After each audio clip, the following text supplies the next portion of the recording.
आज अंतर्राष्ट्रीय वेबिनार कोविड-19 के अंतर्गत आयोजित किया गया है।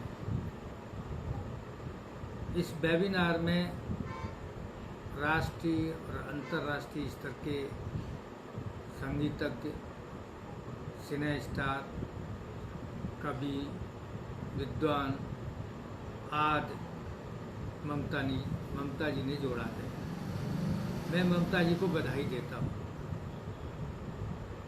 प्रेजेंट और पास्ट कोविड-19 का प्रभाव क्या रहने वाला है और इससे क्या हमको हानि हुई है, क्या हमको इससे मिलने वाला है और कैसे हम इससे मुकाबला करें, कला और कलाकारों के संदर्भ में मैं अपनी बात कहूँगा। वास्तव में मैं कहूँगा कि कोई भी चीज़ आती है, अब ये जो आपत है या विश्व महामारी है, इसने विश्व को एक संदेश दिया है और वो संदेश है कि सनातन की ओर लौट के चलना। ये संदेश है प्रकृति की ओर लौट के चलना, क्योंकि वास्तव में मानव इतना आधुनिक हो गया था कि सुख सुविधाओं का इतना आदी हो गया था कि धीरे धीरे प्रकृति से बहुत दूर हो गया था।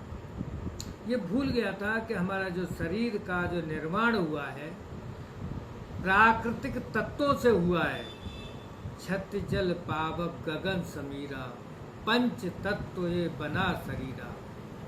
जो ये 5 तत्व हैं, इन तत्वों का जब तक हम अस्तित्व को नकार देंगे, छत का, जल का, पावन का, पृथ्वी का, इनका अस्तित्व नकार करके हम और भौतिक सुविधाओं के साथ बनावटी भाव में जब रहने लगेंगे तो निश्चित प्रकृति अपना स्वरूप दिखाएगी।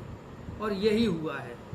ये कोविड-19 ये प्रकृति का प्रकोप है और प्रकृति अपना परिवर्तन हमेशा संतुलन बनाए रखना चाहिए। हमेशा उसने संतुलन बनाया है और जब जब भी इस देश की परिस्थिति, समाज की परिस्थितियों को उसने बदला है।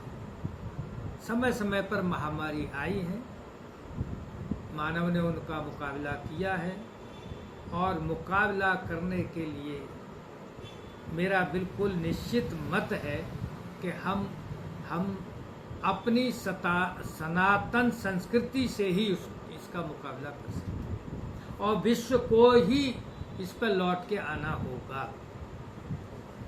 हम जानते हैं भारत विश्व गुरु था। आध्यात्म में, दर्शन में, कला में, संस्कृति में, परंपरा में हम विश्व को मार्गदर्शन करते थे। ये देश 1070 साल जब गुलाम रहे तो लोगों ने हमारी संस्कृति को नष्ट करने का प्रयास किया।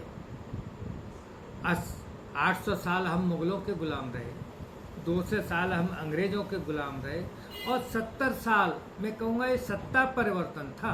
केवल अंग्रेजों ने, काले अंग्रेजों को सत्ता परिवर्तन किया था। वो भी एक तरह का गुलामी का ही पीरियड था। अब हम स्वतंत्र हुए हैं, ये मान लीजिए किससे? अपनी संस्कृति से, अपनी परंपरा के लिए, अपने व्यवहार के लिए और अपने मान बिंदु को सुरक्षित रखने के लिए। और ये सौभाग्य हमारा कि आज मोदी जैसा देश को नेतृत्व मिला है और इस नेतृत्व ने भारतीय संस्कृति और परंपरा, भारतीय कला और भारतीय विज्ञान और भारतीय दर्शन को प्रमुखता दी है। यही कारण है कि आज विश्व भारत की ओर देख रहा है। हमने अपने संस्कृति परंपरा को छोड़ा और छोड़ने का परिणाम ही हम ये हिंदू या सनातनी परंपरा जो थी केवल यहाँ भारत में ही नहीं थे, हम ईरान थे, हम इराक थे, हम सारे विश्व में हम थे। पर धीरे धीरे कुछ आतंक आतताइयों ने हमको समेट दिया और हमारी संस्कृति नष्ट करने का प्रयास किया। तो उसी का परिणाम पूरा विश्व भुगत रहा है। अब पूरे विश्व को हमारी संस्कृति परंपरा पर आना पड़ेगा। हम कहते थे भाई दूर से नमस्ते करो, अब पूरा विश्व नमस्ते कर रहा है। हम ये मान के चलते थे कि हमारे घर परिवार जूते चप्पल बाहर उतार के चलो, अब पूरा विश्व अपने बाहर चल रहा है। हमारी परंपरा थी, हम ये कहते थे प्रकृति की पूजा करो, पीपल की पूजा करो, तुलसी की पूजा करो, ये जितने भी आयुर्वेदिक चीज़ें हैं उनको अपनाओ। अब पूरा विश्व उन्हीं को मांग कर रहा है, भारत की ओर देख रहा है कि भारत बताएगा कि इसका क्या इलाज है। तो वो सारी चीज़ें जो भारतीय परंपरा, भारतीय संस्कृति, उनके माध्यम से ही इन सारी प्राकृतिक आपदाओं का समाधान है। भौतिक समाधान संभव नहीं है, न है। और वही हो रहा है, वही कह रहा है, हर व्यक्ति ये कह रहा है, डिस्टेंस बनाइए, सोशल डिस्टेंस। हम पहले भी सोशल डिस्टेंस रखते थे, खान पान हमारा होता था, सब पत्तल पे बैठ के खाते थे और लाइन में लग के खाते थे, जिसको जितनी ज़रूरत थी उसको देते थे। अब बफर सिस्टम चालू कर दिया, सब कूद पड़ो, एक साथ खाओ, उसी में डूब जाओ।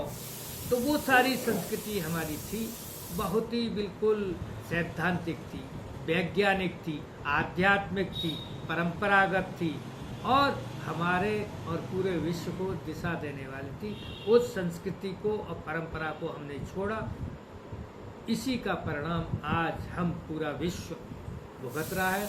हमको कोविड-19 ने बता दिया है कि नहीं, जो भारतीय संस्कृति थी, जो सनातन संस्कृति थी, सनातन जो परंपराएं थी, सनातन जो सोच था और सनातन जो पद्धति थी, सब वैज्ञानिक थी। हम तुलसी की पूजा तब भी करते थे, तुलसी की पूजा अब भी करते थे। हम घर में दीपक तब भी जलाते थे, कपूर आज भी जलाते हैं। हमारी जो परंपराएं थी वो बड़ी वैज्ञानिक थी, उन वैज्ञानिक परंपराओं को हमने छोड़ा। उसी का परिणाम ये मिला कि आज इस देश में ही नहीं, पूरे विश्व में एक प्रकार से इस प्रकोप को हमको झेलना पड़ रहा है। और पूरा विश्व अब इसी दिशा में सोच रहा है कि भारतीय पद्धति, भारतीय परंपरा, भारतीय जीवन पद्धति और भारतीय दर्शन सर्वोपरि है। इसीलिए भारत विश्वगुरु था और इसीलिए भारत आगे भी विश्वगुरु होगा। हमें अपने पर लौटना पड़ेगा, अपनी चीज़ों को समझना पड़ेगा, अपनी परंपराओं के अनुसार हमको काम करना पड़ेगा। और इसी प्रकार मैं ममता जी का आभार व्यक्त करता हूँ और सभी से ये निवेदन करता हूँ कि हम सोचें, हम काले अंग्रेज बनकर न रहें और अंग्रेजी बोलकर हम ये न दर्शाएं कि हम योग्य हैं। योग्य वो भी है जो ग्रामीण गांव का एक बच्चा है। मुझे बहुत एक छोटी सी घटना याद आती है जो बहुत बड़े वैज्ञानिक ने कहा। वो गया और वो जा रहा था, उसने देखा, उसने, क्योंकि वो बहुत बड़े आर्टिस्ट थे और गए, पेड़ पे घोंसला लगा हुआ था। उसने एक ग्वाला से कहा कि भाई इसे घोंसला को तोड़ करके मुझे दे दे, तुझको 10 रुपये दूंगा, पेड़ पे चढ़ मुझे घोंसला देते। उसने मना कर दिया कि साहब 100 रुपये देंगे तब भी नहीं दूंगा। आप सोच देखिए, उस ग्वाला का सोच था कि इसमें बच्चे हैं, इसमें जीवन है, किसी का घर है, नहीं उजाड़ना है। और हम केवल अपने घर को सजाने के लिए उस घोंसले को रंग के अपने घर के दरवाजे पर टाकने के लिए किसी का घर उजाड़ रहे हैं। तो ये भारतीय सोच है, एक उस अनपढ़ की सोच है जो पढ़े लिखे को सोचने के लिए मजबूर कर दिया। और उसने मान लिया कि हम पढ़े जरूर हैं पर हम गुने नहीं हैं, हम संस्कारित नहीं हुए हैं। और इस कोविड-19 ने संस्कार और संस्कृति दोनों को जीवन पद्धति में अपनाने के लिए मजबूर कर दिया। और यही सबसे बड़ा हमको पास्ट के लिए ये फायदा है। हुआ है, भविष्य के लिए हमको चीज़ें मिली हैं, उन्हीं को हम अपनाने जा रहे हैं। और यही मेरा सभी से निवेदन है कि उन चीज़ों को अपनाएं जो देश और संस्कृति से हमारे साथ मेल खाती हैं और जिनकी आज आवश्यकता है। इतना ही मुझे कहना है। बस धन्यवाद, सभी को आभार।